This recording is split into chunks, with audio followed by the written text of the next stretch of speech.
Let's take the next few minutes to talk about a young life taken too soon. This is Wendy Martinez.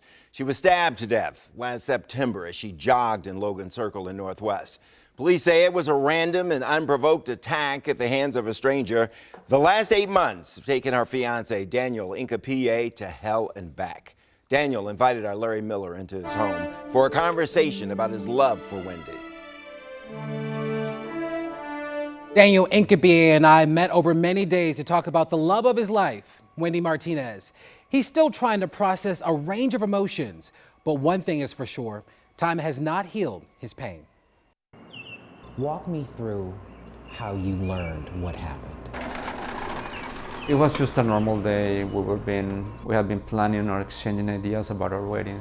And I got there and said, I'm gonna go for a quick run, buy some pork chops, and come back for dinner. So that's great. I'm just gonna go to the gym and I'll see you soon. We left.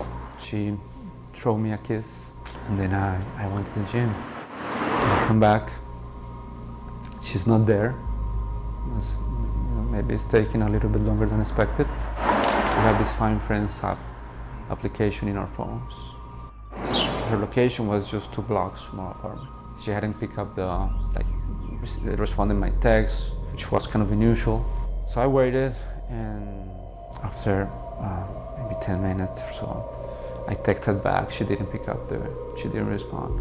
I called her and she didn't answer. And I check again the phone and she's marking in the same location. And I zoom and I see that it's marking in the middle of the street. And that's the moment I knew that something was off. From the distance I was able to see the police lights. You're walking in that direction and you're praying that nothing serious happened, but the rational part of you knows that if you have a big police presence, something very serious just happened. Wendy was stabbed multiple times while on that run. She managed to get away and stumbled into a Chinese restaurant where she collapsed. Patrons inside tried to help, but there wasn't much they could do. A random act of violence that claimed the life of a woman many loved. It actually gets harder with time because things start to settle. You're in the aftermath and you're facing this new reality, this whole new life. It's definitely not the life that you have planned for. Running is what brought the two together, and it's what Hincapie leans on to process Wendy's death. That's why he signed up for the Boston Marathon, to run for charity and peace. When I'm running, it's just also thinking about her and how would she like me to be right now. We traveled to Boston for the race. When we arrived to meet Hincapie the day before, he was surrounded by family and friends.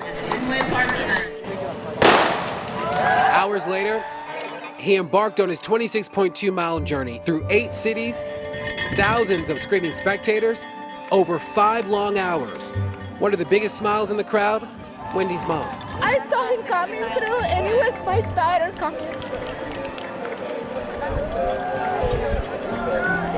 I know he's gonna get through the finish line. He crossed that finish line and held up this sign: love wins, Wendy wins. It is hard because on the one hand you're kind of reaching this goal, but at the same time you're reaching the goal. So there's certain element of closure there. The process to a healed heart doesn't have a defined finish line, but things do get better. A little easier, a little brighter, one step at a time. We will not stop, that we will continue, and that what happened, even though it changed things from a certain perspective, it didn't achieve the main objective of showing her light. Daniel, along with Wendy's family, have set up a charity. The Wendy Martinez Legacy Project gives grants to groups that support young women in running and the technology fields, both of which were Wendy's passions. If you go to our website, we have a link to the charity where you can learn more about donating or applying for a grant. And we continue to pull for Daniel. As for the suspect in Wendy's death, he's charged with second-degree murder. He'll be back in court next month.